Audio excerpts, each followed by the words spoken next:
যেদিন আমার কোলে এলি প্রথম হলাম মা, ঠাকুর ঘরে শাঁখটা সেদিন কেউ বাজালো না। বলল সবাই মেয়ে হলো, হলো না তো ছেলে। একটা করুন, একটা করুন, তার ভালো লাগবে। দেখুন একটা করো, একটা করো। আপনি সেই সিঙ্গারা বানাতেন, সিঙ্গারাটা বানান, একটা সিঙ্গারা বানিয়ে একটা দেন। সিঙ্গারা বানাও দেখি।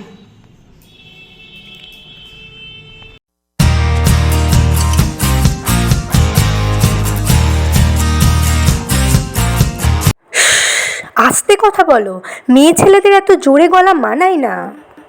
কি গো, মেয়ে ছেলে হয়ে এত ছেলে বন্ধু কিসের তোমার? বাবা, কি ড্রেসের ছিঁড়ি! এইসব ছলাকলা করে মনে হয় ছেলে পটানোর জন্য। মেয়ে ছেলে হয়ে এত রাত অবধি বাইরে আছিস, বার তো কম না? এইসব কথাগুলো কিন্তু আমরা অপেক্ষাকৃতভাবে পুরুষদের চেয়ে কোনো না কোনো মহিলার কাছ থেকেই বেশি শুনে থাকি। এটা অবশ্য তাদের দোষ না, এটা আমাদের সমাজের দোষ। তাদের উপরও এগুলো চাপিয়ে দেওয়া হয়েছে বলেই আজ তাদের এরকম দৃষ্টিভঙ্গি। এই জিনিসগুলোই যদি কিছুটা উল্টো হয়, এক মহিলা যদি আরেক মহিলাকে বলে, অন্যায় দেখলে জোর গলায় তার প্রতিবাদ করবে।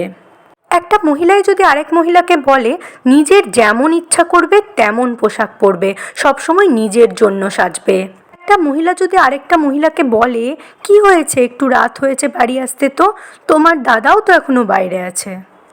চলুন না এমন একটা সমাজ গড়ি যেখানে এই কথাটা মিথ্যা প্রমাণিত হয় যে মেয়েরাই মেয়েদের উন্নতি দেখতে পারে না।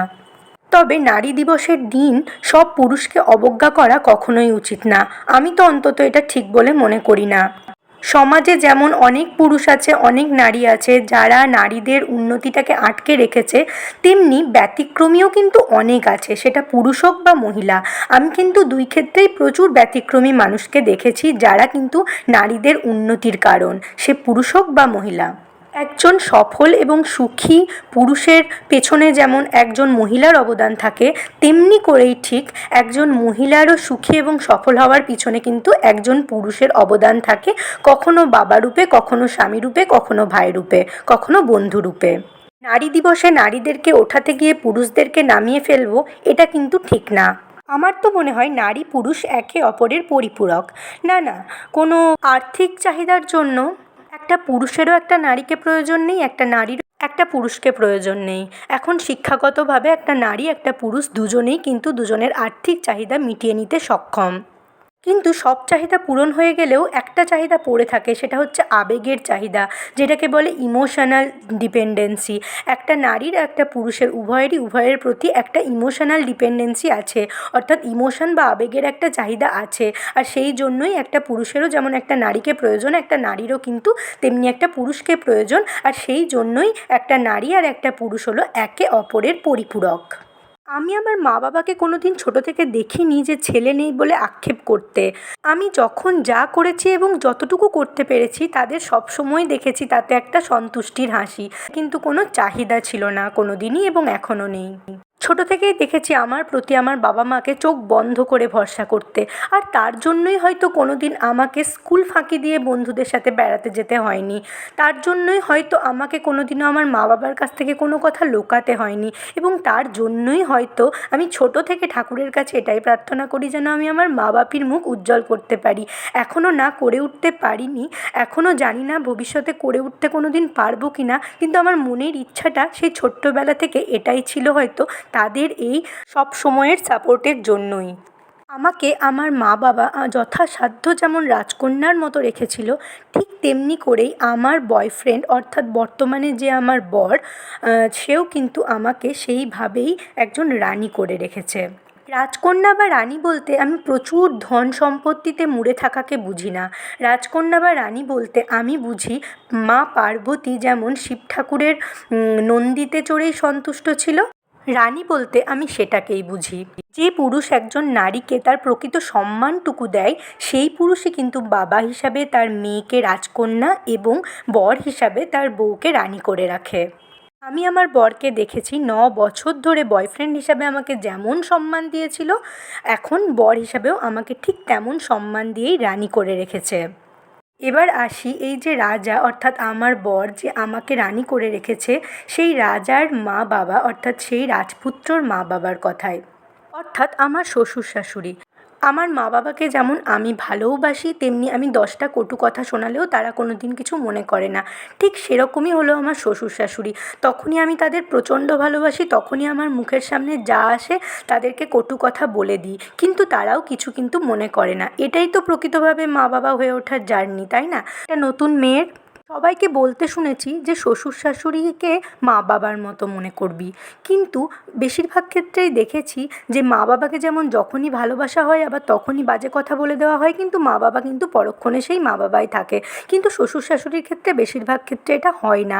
অর্থাৎ শ্বশুর শাশুড়িকে ভালোবাসার সময় মা বাবার মতো ভালোবাসবে, অথচ কটু কথা শোনালে তারা আর কথা বলবে না বা মুখ ঘুরিয়ে থাকবে, তাহলে তারা মা বাবা কী করে হয়ে উঠবে? কিন্তু আমার শ্বশুর শাশুড়ি সেক্ষেত্রে ব্যতিক্রম। আমার শ্বশুর শাশুড়ি কিন্তু ঠিক আমার মা বাবার মতোই। অর্থাৎ আমার মা বাবাকে আমি তখনই ভালোবাসি, তখনই বাজে কথা শোনাই, ঠিক তারপরেই যেমন তারা আমাকে আপন করে নেয়, আমার শ্বশুর শাশুড়িও ঠিক তাই। অর্থাৎ তারাও কিন্তু তখনই আমার ভালোবাসাটা গ্রহণ করে, তখনই আমার বাজে কথাটাও গ্রহণ করে আমাকে কিন্তু মেয়ে বলেই একটু পরে আবার আগলে জড়িয়ে ধরে।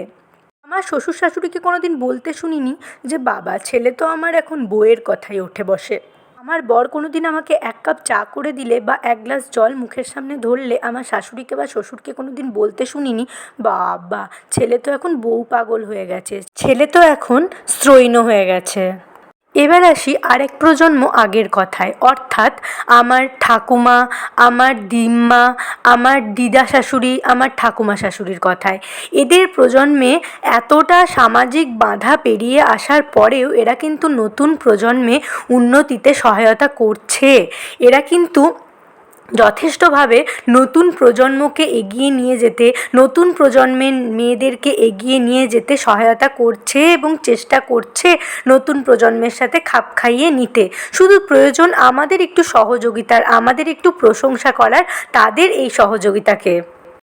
তারা কিন্তু কখনো ভাবছে না যে আমরা এটা সহ্য করেছি, এরা কেন এখন সহ্য করবে না।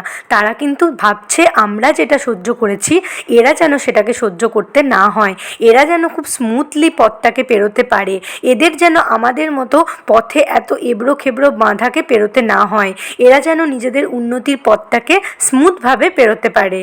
অনেক মেয়েদের বলতে শুনেছি কাজকে আপন করতে গিয়ে আপনজনকে ছাড়তে হয়েছে।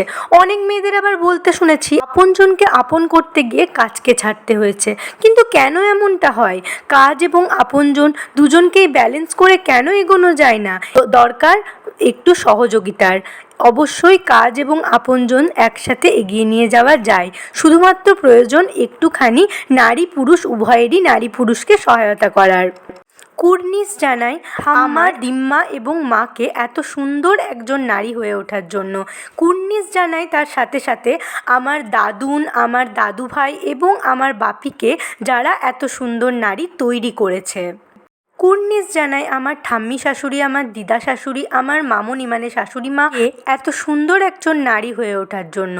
তার সাথে সাথে কুর্নিশ জানাই আমার দাদু শ্বশুর, 2 দাদু শ্বশুরকে এবং বাবা অর্থাৎ আমার শ্বশুর মশাইকে এবং আমার বরকে, যারা আমাদেরকে এত সুন্দর নারী করার জন্য সাহায্য করে চলেছে। একদিন সেলিব্রেট করলে যে প্রতিদিন সেলিব্রেট করতে হবে না সেটা তো কোথাও বলা নেই। একদিন যদি আমরা উমেন্স ডে সেলিব্রেট করি তার মানে তো এই নয় যে প্রতিটি দিন নারীর দিন নয়। So happy women's day to all the beautiful women. Happy Women's Day to all the beautiful Durgas, and Happy Women's Day to all the successful men. Happy Women's Day to all the sheeps who continuously try their best to make their women so beautiful. Who continuously try their best to make their Durgas so beautiful.